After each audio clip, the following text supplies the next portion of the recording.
G'day legends, I hope that you're all doing well. Now, you've convinced me. I'm finally being convinced to go and see a GP about what the is happening with my voice, as I got caught in like a coughing fit last night and it was a bit concerning. Again, I'll try and give you the best unbiased information here that I can. But YouTube recently has laid restrictions on my account and a lot of my videos. So if you'd like to support me further, the Patreon or other links below. And this is happening sort of all across the board with people doing what I do here. Now, I've also been invited to join Rumble, so my content is there as well. The link for that is below as well. Today we're going to have a look at the maps, and then we'll talk about the counter-offensives as always. And most of the footage in this will be censored because of YouTube, but it will be available on my Patreon. Here we go, of course, Ukraine, the capital of Kiev, so right in the middle here. And we have the red area that has been occupied since 22, and the purple since 14, this being Crimea and Donetsk here. Then we've got Romania, Poland, Belarus, and Russia around here. Where we're going to go is the area of the most fighting, where we're seeing some changes. So we're going to come down here into Bakhmut. Now, today I should say I don't have a Russian sources map, but we will work with what we've got. So today is the 3rd. This map updated a few hours ago. So go back to the 2nd, and all we see is down on this main road, we just see a small jump of the Russian forces up to there. So what we're going to do then is have a look on how the ISW is looking today. And we can straight away see some small differences here, being the only real difference is where we talk about with road loops around that it has come out a few blocks. But other than that, no massive changes. So where we're going to go to next is then we'll go down to Avdiivka. Now we did see over the past couple of days some changes in Avdiivka. So let's have a look between yesterday and today.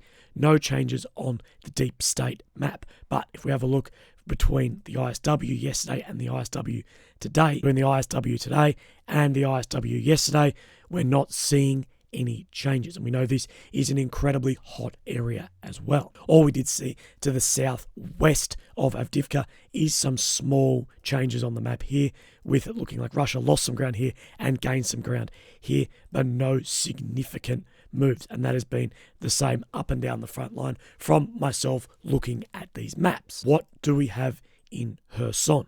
So we did see that the other day, Ukrainian forces did cross the river here, the Dnipro River, in this location. We're about to talk about this a lot. So let's compare what this is saying to then the Rybar map. So this is the same area looking at here, and Rybar is saying that they have full control up to here and had released some video of striking Ukrainian positions with artillery. Now this will roll into pieces that then are restricted. Counteroffensives, and we know that they're ready or almost ready to go. A really interesting video is from History Legends. Now the video will be linked below, where he breaks down how Ukraine could essentially flank the Russian defensive position with crossing the Dnipro River. So let's look at this here. Let's take another look at the map of Russian fortifications in Ukraine. And these are the fortifications within Ukraine from the Russian forces. We've seen this. A major build-up down to Melitopol. So Crimea is down here, and not that much build-up around Kherson. And this is the Dnipro River running through here. Geolocated through satellite imagery. It's obvious that any offensive against the open terrain of Zaporozhye will face a brick wall. It will be a massacre. So we have talked that this is where Ukraine want to drive a wedge down here to cut off the western side here and cut off their supply line through here to then further grab Crimea. But the amount of build-up here could be very difficult. Ukrainian formations will have to break through multiple lines of fortifications, anti-tank ditches, dragon teeth, everything made to create massive traffic jams. And we've talked about this in one of the recent United Kingdom intel updates about some of the biggest defensives we've seen in decades, aka kill zones. However, notice how this section here around the Zaporozhye power plant doesn't seem to have any large concentration of fortified positions. The Russians expect the natural barrier of the Dnipro River and the reservoir to act like a repellent. And just like the Egyptians in each of these scenarios, we know that Ukrainians are massing all their offensive brigades near Dnipro, instead of attacking south towards the Sea of Azov. The deception could be to move west towards Nikopol and Kherson. So instead of coming down through where that defensive positions are, to go to the west and cross the Dnipro into Kherson, across the Dnieper, where we've seen significantly less of these defensive build up. But he does speak about that crossing this could be possible with barges, with bridges, with makeshift bridges, and also amphibious vehicles. It does speak about when the Egyptians crossed the Suez Canal, and we'll have a look at that. But this comes all with its own issues too, and amphibious assaults in large scale are incredibly difficult with many problems. As war has evolved, amphibious landings, similarly to airborne paratrooping landings, have been outdated, hence why many armies now around the world over the last decade are collapsing traditional paratroopers, with, of course, the exception of special forces for military free-fall insertion, halo, hey-ho, but that's a completely different story. So when we look at paratroopers, we have seen example in this war of how paratroopers have failed. Now, I can't confirm this, but on the 27th, so 3 days after the start of the war, the 2 IL-76 transport planes were shot down. And I remember when this was said to have happened, and that these transporters with airborne troops aboard. So the Associated Press reported it, that it was 40. The one was 40 kilometers south of Kiev, and the second one, that was 85 kilometers south of the capital. And they said that American officials have verified the claim. Now, I can't verify if this is true or not, but I remember seeing this happening, and I remember seeing articles at the time saying 150 paratroopers were on board as well. And as defences have become better, that things like this become out of date. Amphibious landings are no different, at least on the large scale. And these are moving towards at least what Australians call small boat platoons or companies, being more in small ribs or rubber duckies, as we've seen Ukraine use this in the Kherson region to cross the Dnipro River. And we have seen Ukrainian attempts at small boat offensives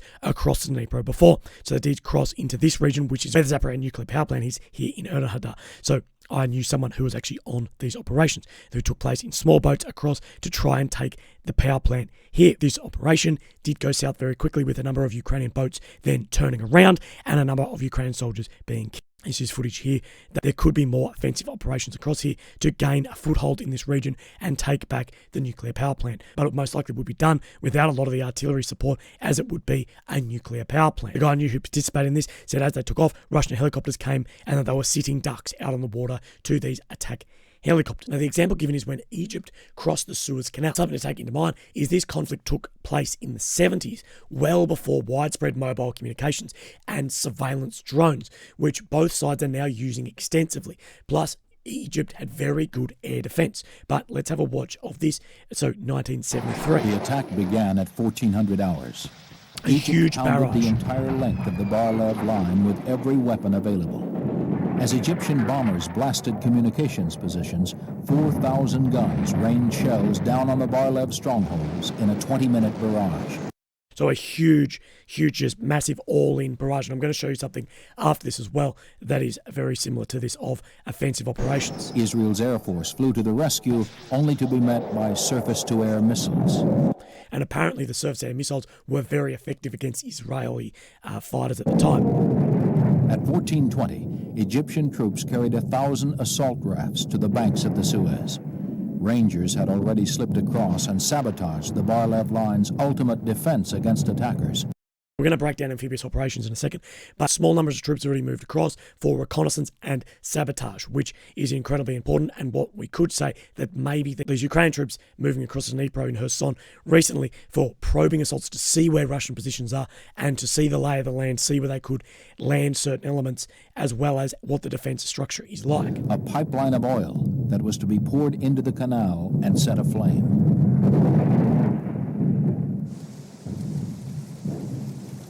The first wave of attackers carried anti-tank weapons, bridge-laying equipment, and high-pressure water pumps.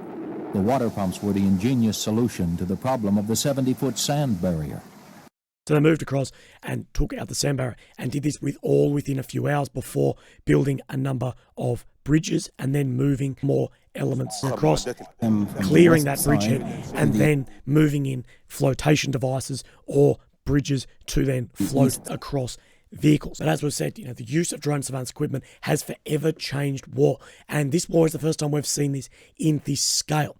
These cheap drones not only can carry weapons, but also can relay information to guided airborne weapons or artillery batteries. And this can happen within minutes. It can happen live while people are seeing it. And even though the Ukrainian boats, which have a very small footprint, have managed to cross the river, even that has footage from the Russian side. So we know how well the surveillance must be there. We've seen this on both sides. Now, this was reported separately as far as a Russian soldier or just a local fisherman. If you're wanting to watch a video on full-scale air operations and combined arms, this video of Desert Storm, the air war day 1, if you just YouTube the first 24 hours in Iraq, this lays down the absolute power of the coalition and the combined arms in this region. But that said, I do realise there's probably a lot of crossings that are missed by surveillance drones. But that said, you're not going to hide 50 tanks, barges, and a huge build-up. Now, the Ukrainians have had footage of crossing in kayaks and small boats, that they are able to do this for probing and reconnaissance. But if you're going to launch an offensive,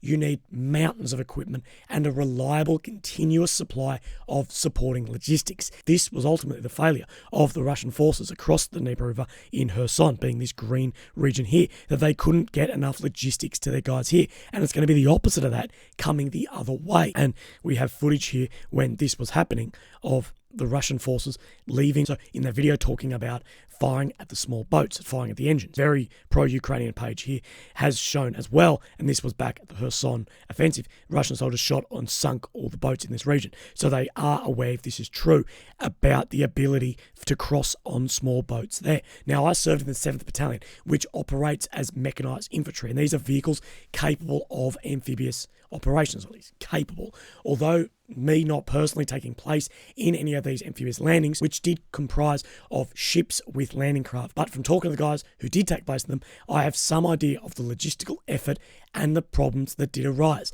And on the water, there is no cover and concealment. Now, why does Australia have such an interest in amphibious capabilities? Well, look at where Australia is. There are thousands of islands to our north. And remember that Australia has a very professional and well-funded military. Although I do know that this is cross-sea expedition we're talking about.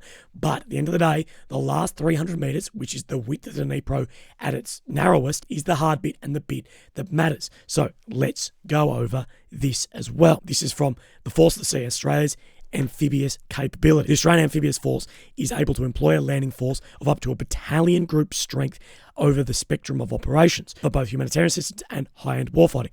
Battalion group is not that big. It's not the size you'd need for an offensive that Ukraine is needing to deploy here. And here they have examples of when Australia has taken place in this, deploying 5-ship amphibious task to Fiji when civilians needed evacuation. These are the concepts of contemporary Australian amphibious operations. So planning, embarkation, rehearsal, movement, and area of amphibious operations, shaping the action of area, the amphibious action, and the termination. So here we have this graph. So number 1, conduct advanced force operations, shaping air, naval, or special forces strike operations. So number 1, here we see SOF, so special operations forces, moving forward of the main group and clearing forces here, probing forces, and shaping the battle space. And this is what we may have seen with these groups crossing the Dnieper River recently, as well as the Air Force strikes and strikes from ships. They have a drone here as well. So shaping the force for then the larger force to then land.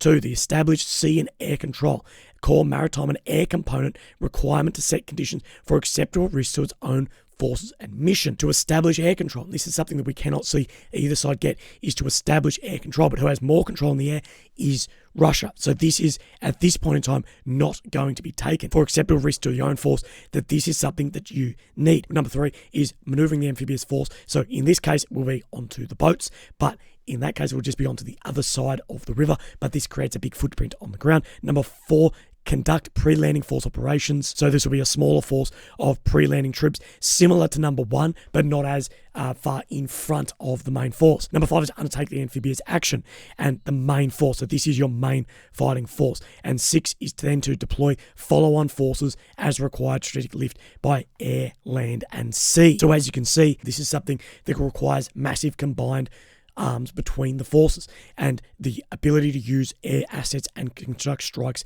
behind enemy lines, which we may have seen some setting up for that. But as far as air superiority, we know that Ukraine is probably not going to have this. So this pre-landing force, this is the special operations to get key information for the objective and reconnaissance and surveillance, and understand the risk associated with committing forces to the amphibious operation. This is the soft element that moves forward, and this is maybe what we have seen in crossing in small numbers. So for those interested in Australia, the 2nd Battalion is our amphibious amphibious regiment, but these are more small boats. Then they conduct the land-based reconnaissance and surveillance. So I was the 7th and this is the 2nd. And they will move on to where they're landing first to actually see that it is viable landing zone, see if there's mines, see if there's tank traps, see what the situation is before the main force of, say, the 7th then would move across. Nominals as the ground combat element, which is your main fighting force, and the air combat element, and then the logistic support element as well. And all of these are absolutely necessary to make something like this actually work. So amphibious vehicles are great in theory. They talk about M2 Bradleys moving across the Dnieper River. But in practice, entering an X in the water can be, and most likely is, a fucking nightmare. One small wave or steep muddy bank and you're toast. Again, there is no cover or concealment on the water. And water being cold and hot engines or troops, people stand out very well on thermal cameras. And there's also a lot of people raising concerns about the American Bradley's ability for amphibious operations as well. They have a top speed of 7 kilometers or 4.3 miles an hour in the water.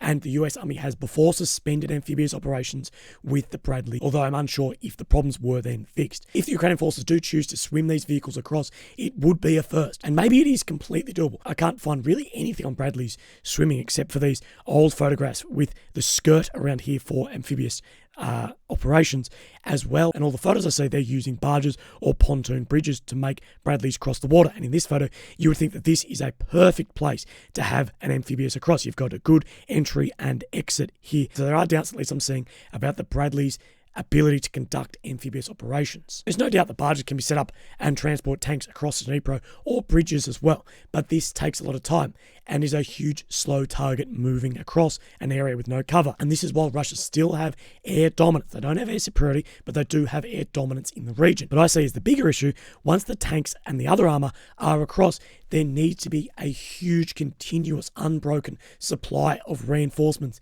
to make the further advance happen. Everything from bullets, bombs, fuel, men, water, absolutely everything.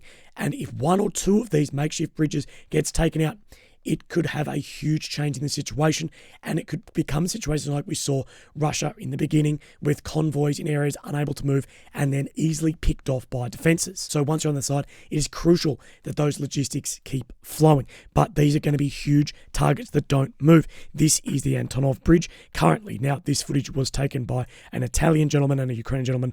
One, the Ukrainian who was killed from Russian snipers, and the Italian who is injured from Russian snipers across the other bank, but of this bridge. And this was the Russian makeshift bridge that they put in here. And we know this only happened the other day, that there are still snipers watching every move there, and you're not going to have a lot of time to set up and then move across. This isn't as simple as it may seem. And someone who came from a background of military, amphibious vehicles aren't just a drive into a bloody river, drive into somewhere and drive across and up the other end. It's not that simple. There's a lot more that goes into it, with vehicles being prepared, vehicles going to staging areas before, and there's going to be in so many numbers that this is going to have to take place that it's going to be known hours or days before this is actually happening. So I'm not saying that it can't happen. I'm just saying that there are definite restrictions on how this can happen, and way more difficult than it seemed. Not only getting stuff across, but then maintaining that those bridges, those absolute life rafts, to get more logistics, equipment, men across, and get vehicles back that are damaged as well, and people back that are injured and wounded as well. To keep those open is going to be so hard with Russia, with guided munitions, with drones, with all of this, with kamikaze drones, things like this, is going to be very, very difficult. Now, speaking on amphibious vehicles, one of the most ridiculous vehicles ever is the Zuba-class Soviet hovercraft that were built actually in the Soviet Union in Crimea. Now, these can carry up to 3 tanks and move at 50 knots, riddled with problems throughout their lifespan. And there are still some stationed at Crimea, with Russia selling some of these also to China. Now, people will say, you're giving the enemy ideas. Trust me, NATO, Ukraine and Russia, they have smarter people than me, and they know all these possibilities. There's nothing that I'm saying is giving away anything. Now, personally, I think that we'll see something that none of us are really speculating about, possibly with equipment that we actually haven't seen in theatre before. And we don't know the exact inner workings and the tactics that NATO is helping Ukraine with. And I even think there's a possibility that there will never be some grand counteroffensive, but there could be a slow grind away at Russian forces in defensive.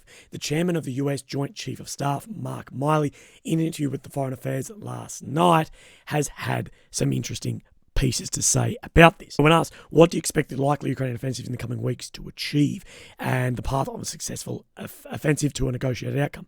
He says, I do not want to speculate the specific offensive or not. What I will say is that over the last several months, the Ukrainians have asked for assistance, military assistance to help them to train, to man, to equip their forces, specifically about 9 brigades worth of combined arms. People are saying this is about 40,000 men, armour and mechanised infantry type forces. Also, there are some light infantry, ranger type units that we help train. This is more like your special forces. So I tell you, the Ukrainians right now have the capability to attack. They can conduct offensive operations, and they can also have the capability to defend that is significantly enhanced from what they were just a year ago from conventional operations. The capability has significantly increased, so now they can do either attack or defense. So I don't want to suggest that they may or may not conduct offensive operations in the coming weeks, but they've got a significant amount of planning and coordination and all that to do if they were to do an offensive operation. Further, he said the question becomes, how does it end? And he said, for the sake of argument, if there is an offensive, you're dealing with probabilities and speculation. If there was an offensive, and there's plenty of possibility of a variety of outcome, we've talked about this, that offensives could go from 0 to 100 in both directions. Now, clearly one of those outcomes could achieve significant success and the collapse of the Russian front line. There's a possibility of partial success, possibility of limited success, and a possibility of no success. So all of these ranges of outcome if there was an offensive operation. Maybe the Ukrainians are going to do a defensive operation and the Russians would have a great challenge at mounting an offensive operation. So I'd actually say here, and of course I'm not as smart as Mark, I don't have the ability to see the situation as he would see with classified information, but I think there's another here, of no success, but even further, having almost negative success, that you launch an offensive and so many people get wiped out in this that then it gives Russia the opportunity to really wear down your forces and move on. I think that would be another option in this as well. He continues, I do think, though, the probability of either side achieving their political objectives I think is going to be very difficult, very challenging, and frankly, I don't think the probability of that is likely this year. So saying that neither side can achieve their goals this year, being at least another now, 7-8 months of war. Continuing, the Russian decision-making process will conclude. I believe over either months or a year or two, they're going to conclude that the cost exceeds the benefits. I don't know when we'll be ready to do that. If he's rational, he needs to do that. He could end it tonight. He could end the war tonight. He has political constraints internal to Russian politics, but they're going to have to figure out that because they're not going to win. So he's saying that, does have definitely figures leaning on him within Russian politics, and if Putin does lose the war, he will almost 100%, in my opinion, topple from power. But he does say that they are not going to win this war. So the interviewer asks about escalation risks, including nuclear escalation, and the approach to the conflict in general. So Mark implies that Russia does not want a war with NATO, and NATO and the United States don't want a war with Russia because the consequences of escalation are so severe, and the consequences of armed conflict between the United States and Russia, or any NATO and Russia, would be devastating for both sides. It's in everyone's interest not to have it. Now, this is, in my opinion, alluding to nuclear weapons and alluding to the MAD treaty, the mutually assured destruction, that we both know each side has enough weapons to destroy the other, so no outcome is going to be good for either side. That whoever wins will just rule over then rubble. So then he asks about the growing closeness of Russia and China. I think there's some interesting bits in this. Unlike the Cold War, now you've got 3 great powers in the world, the US, China, and Russia. All have significant inherent power potential in their population, their economy, and of course their military. And all 3 have substantial nuclear arsenals. Here, he still talks about Russia as a great power. Now, people will say we have not seen this on the front line, and we haven't at all within their army. What Russia can't bring to bear in this war is they can't bring to bear their nuclear arsenal, because we know the fall of that, and the geography of this war, they can't bring to really any potential their naval power as well, and their air force power has been significantly reduced from what we expected in the beginning, but still says that it is one of the superpowers. Now, the United States is the most powerful by any measure, which is very true. Russia and China are quite powerful as well. It's not in the US interest to see that Russia and China form a strategic military alliance, and we should do what we can to make sure it doesn't happen. So people will talk about BRICS, which China and Russia are both part of, same as India. But BRICS is not a military alliance or a defensive alliance like NATO is. It's often said that it is, but it's not. BRICS is an economic alliance only. So what we have to be conscious of is not to drive China and Russia close together in a military sense. There's going to be relations between the countries, so competition is not the issue here. The issue is conflict and war. So we want to make sure that Russia and China don't form some sort of geostrategic, political, military alliance against the US. That there are some indicators out there that China and Russia are becoming closer together. I'd say that they bear watching very closely. Further on the China-Russia relations. In terms of military support and lethal support to Russia, nothing really significant yet. The Russians have asked. This is referring to China giving lethal arms to Russia. And we have talked about before that how that would change the scope of this war dramatically. But there is military relationship with Iran and Russia. That is not good. Now, the Chinese are fully aware of how powerful the United States is, and so they are not looking for any kind of armed conflict either. They want to achieve their national objectives, but they want to do it without any armed conflict. And some examples of this could be China moving through the Pacific, buying islands, buying land, say moving places into Africa as far as airfields, things like that. Now, this came out today from a Ukrainian newspaper from the head of the Ministry of Foreign Affairs. The brigades, the offensive guards, are fully formed, and there are 8 brigades, which people say is about 40,000-ish. We have planned to form additional brigades because there is now a demand for it. We have the opportunities.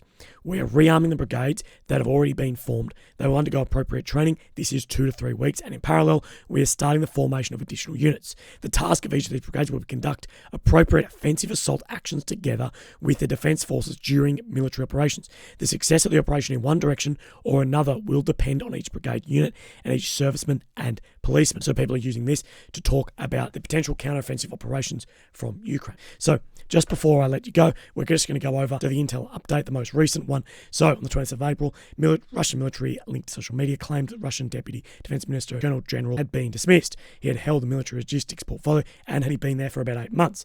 His sacking was not immediately confirmed, but speculation about the future highlights how logistics problems remain at the heart of Russia's struggling campaign in Ukraine.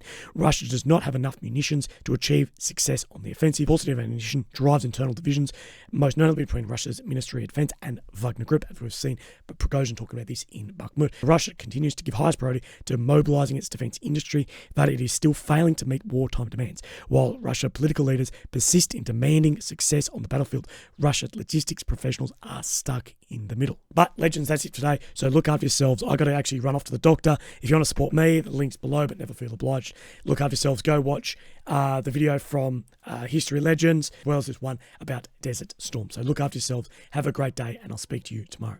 Okay, thank you. Bye-bye.